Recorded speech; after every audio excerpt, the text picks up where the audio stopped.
Paman, kita harus dekati Sisupala dari Cedi untuk membantu. Dia adalah musuh dari Basudewa Krishna. Meski kau kumpulkan pasukan monyet, kau tidak akan bisa melawan seekor singa. Tidak, ponakanku, tidak. Sisupala itu orang bodoh. Dia lebih pandai bicara daripada menggunakan senjata. Krishna bisa menghancurkannya hanya dalam sekejap. Para Yadawa itu hanya takut pada Raja Jarasandha. Krishna pernah membunuh pamannya Kansa, dan Kansa adalah menantu dari Raja Jarasandha. Jadi dengan tujuan balas dendam, Raja Jarasandha telah menyerang Yadawa dan membiarkan mereka diteror. Pada akhirnya, para Yadawa harus meninggalkan Mathura dan pergi ke dua Raka. Keponakanku, kau belum tahu kekuatan dari Raja Jarasandha.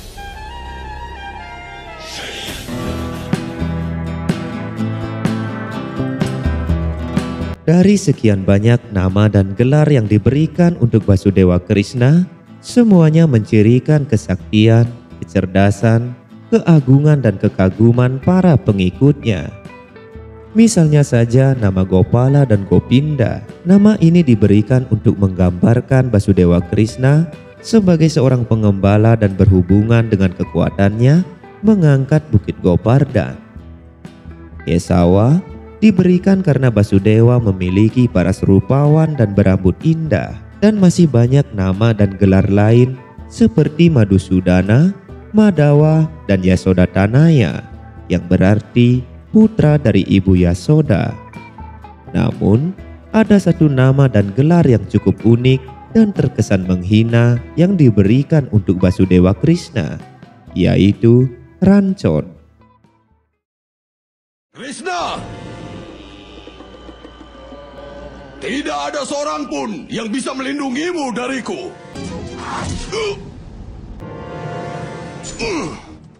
Berhenti, Krishna! Kenapa kau lari seperti pengecut? Hadapilah nerakamu ini! Berhenti, pengecut! Gembala, berhenti! Berhenti dan hadapilah kematianmu ini! Bagaimana kau bisa lari dari pertempuran saat kematian mendekatimu? Generasi di masa depan akan memanggilmu racun dan menertawakanmu! Aku tahu, generasi di masa depan juga akan tetap memanggilku Rancot. Dan untuk itu, aku merasa berterima kasih padamu. Sekarang berhentilah bicara terus dan mulailah menyerang. Julukan Rancot diberikan hanya untuk seorang pengecut. Secara etimologi, Rancot berarti orang yang melarikan diri dari pertempuran.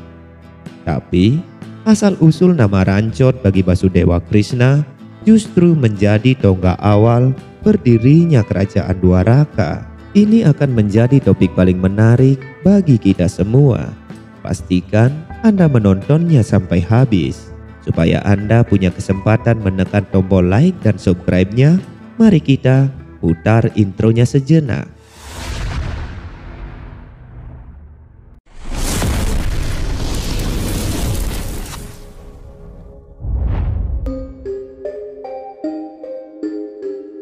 Ada 3 tokoh utama yang berpengaruh bagaimana sampai Basudewa Krishna mendapatkan julukan Rancot ini, yaitu Raja Jarasandha dari Magadha, Kalyawan, dan Resi Mucukunda.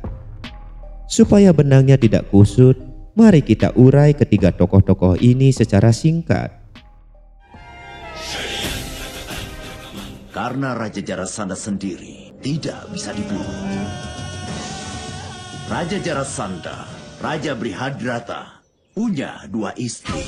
Tapi sayang, dia tidak punya anak. Resi Chandra Kosika memberikan Raja Brihadrata buah supaya dia bisa punya anak. Sang raja lalu membelah buah itu menjadi 2, lalu memberikan separuh-separuh pada kedua istrinya. Kedua istrinya kemudian pun hamil, yaitu 2 bagian tubuh seorang anak. Kemudian sang raja berdoa pada raksasa wanita Jara. Raksasa Jara menggunakan kekuatannya untuk menyatukan kedua tubuh terpisah itu. Yang kemudian anak itu pun hidup karena Jara telah menyatukan 2 yang terpisah. Maka anak itu pun kemudian dikenal sebagai Jarasandha. Jarasandha. Dalam kitab Mahabharata, Jarasandha diceritakan dalam bagian Sabaparwa dan Hariwangsa. Selain itu, kisah kehebatan Raja Jarasandha dari Magadha juga dimuat dalam kitab-kitab Purana lainnya. Kelahiran Jarasandha memang aneh. Dia dilahirkan oleh dua ibu yang berbeda dan besar di hutan oleh seorang raksasa wanita bernama Jara.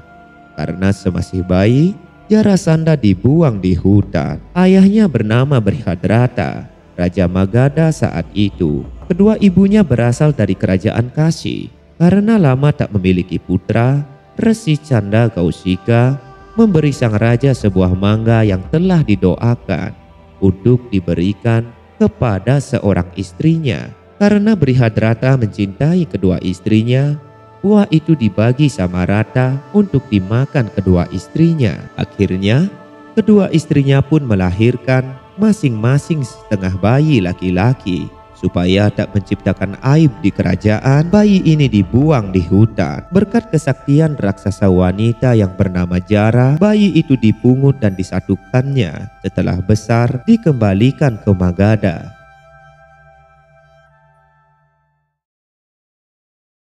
Apa kau tahu tentang Raja Mandata dan anaknya, Raja Mucukun? Dia telah bertempur selama hidupnya dan bahkan sampai menaklukkan dunia. Kemudian dia menyerahkan kerajaannya karena memilih untuk istirahat. Iya, Arjuna. Selama bertahun-tahun, Resi Mucukun telah bermeditasi di dalam gua itu. Dia tidak pernah membuka matanya selama 100 tahun. Semua meditasi itu pun memberikan dia kekuatan luar biasa. Hingga saat pertama dia membuka sebentar saja matanya, orang yang akan dia lihat pada saat itu akan hancur menjadi abu. Kaliawan sudah ditakdirkan untuk mati seperti itu. Aku hanya menyatukan semua kejadian itu di tempat ini.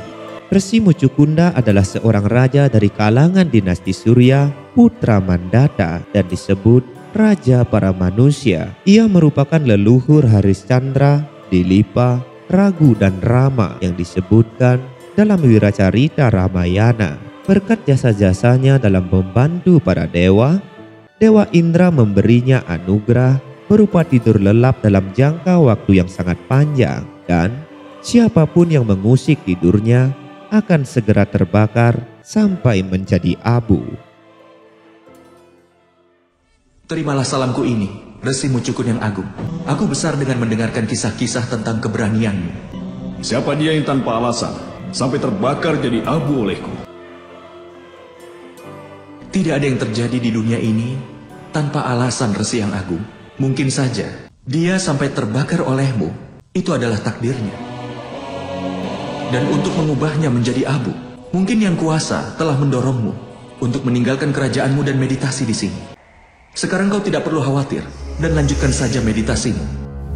Sedangkan Kaliawan terlahir dari anugerah Dewa Siwa untuk Resi Sesiraya dan istrinya Bidadari yang bernama Ramba. Dewa Siwa memberkati bahwa sang anak yang akan terlahir tidak bisa dibunuh oleh senjata apapun.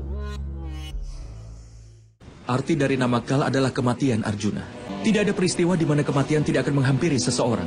Kenapa kau merasa khawatir, Arjuna? Tapi harus ada orang yang punya waktu untuk bicara dengan orang yang dikasihinya. Kalau mau tetap hidup untuk mendapatkan doanya, maka keluarkan senjatamu, Basudewa Krishna. Bahkan senjata Cakra Sudarsanaku pun tidak bisa membunuhnya. Dia hanya bisa dibantai dengan api dari kemarahan seorang resi. Kita harus lari. Lalu, apa hubungannya dengan nama Rancot bagi Basudewa Krishna?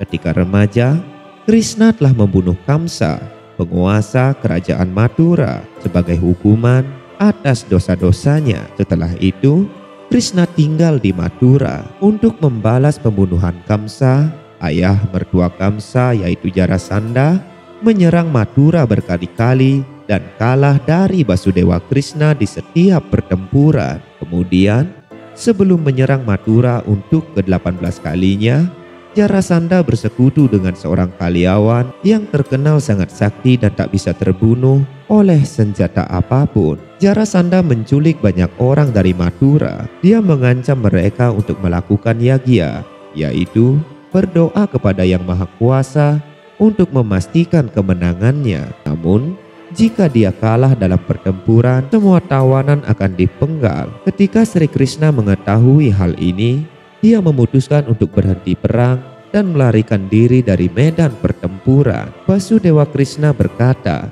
bahwa jika melarikan diri dari medan pertempuran dapat menyelamatkan nyawa begitu banyak orang, dia akan dengan senang hati melakukannya. Bahkan jika dia disebut rancor karena melakukan hal tersebut. Sementara Kaliawan terus mengejar dan menantang Basudewa Krishna. Karena raja ini tak dapat dikalahkan, Krishna memikirkan strategi untuk menyelamatkan kota Mathura dari perang berikutnya. Dia terus melarikan diri dari medan pertempuran dan bergerak menuju pegunungan, menjauh dari penduduk dan tentara. Kaliawan terus mengejar Basudewa Krishna sampai ke gua yang berada di sebuah gunung. Dia telah menandai kain kuning pakaian Basudewa Krishna sebagai titik pengamatan. Sekarang, di salah satu gua di pegunungan itu, tertidurlah seorang resi yang belum terbangun, yaitu Resi Mucukunda.